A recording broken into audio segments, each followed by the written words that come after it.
waxaa si dhib yar loo leeyahay hebel iyo hebel iyo hebel meel hebley lacag ka soo qaateena way soo socdaana mooshin bay samaynayaan oo kuwaasoo kale 4 iyo 5 nin iyo 10 nin oo nolol inoo diidan oo amni inoo diidan oo hore inaan u soconno inoo diidan ma intaasaan intaan u tagno yaan dhihi weynay maya waa inaan dhahnaa maya baarlamaanka waxaa la yidhaahdaa waa wakiiladii shacabka hadda innagu ma raalli baan oga nahay inay lugahayna hayaan weligood ayaantii dhowayd baa waxay dhaheen iskoola bulisiya aan ka hadlayay dhiigga nagaad xalaalaysay anigu ayaantaas hallalaayo ma aana dhihin hala yar garaacaan idhi laakiin hadda waxaan leeyahay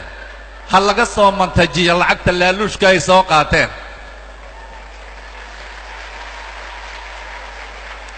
laaluushka ay nabadgelyada khalkhalka ku gelin marka mooshin la keena dhibaatadiisu maxay tahay ma garanaysaan horumarkii baa istaagi waxaa istaagi amnigii baa khalkhal geli wax walbaa hallaabi dawlad wanaaggii baa xumaan ayaga unbaa layska ilaalin dhibaato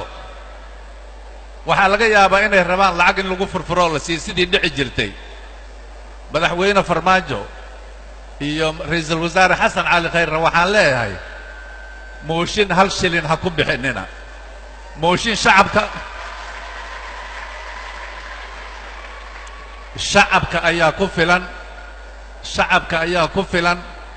shacabku habeenkii aan joognay iskoola bulisiyo waxaan ku heshiinay waxaasoo kale inaan iska qabanno soo sidii diyaar uma tihin ise waad igaga baxdeen ballantii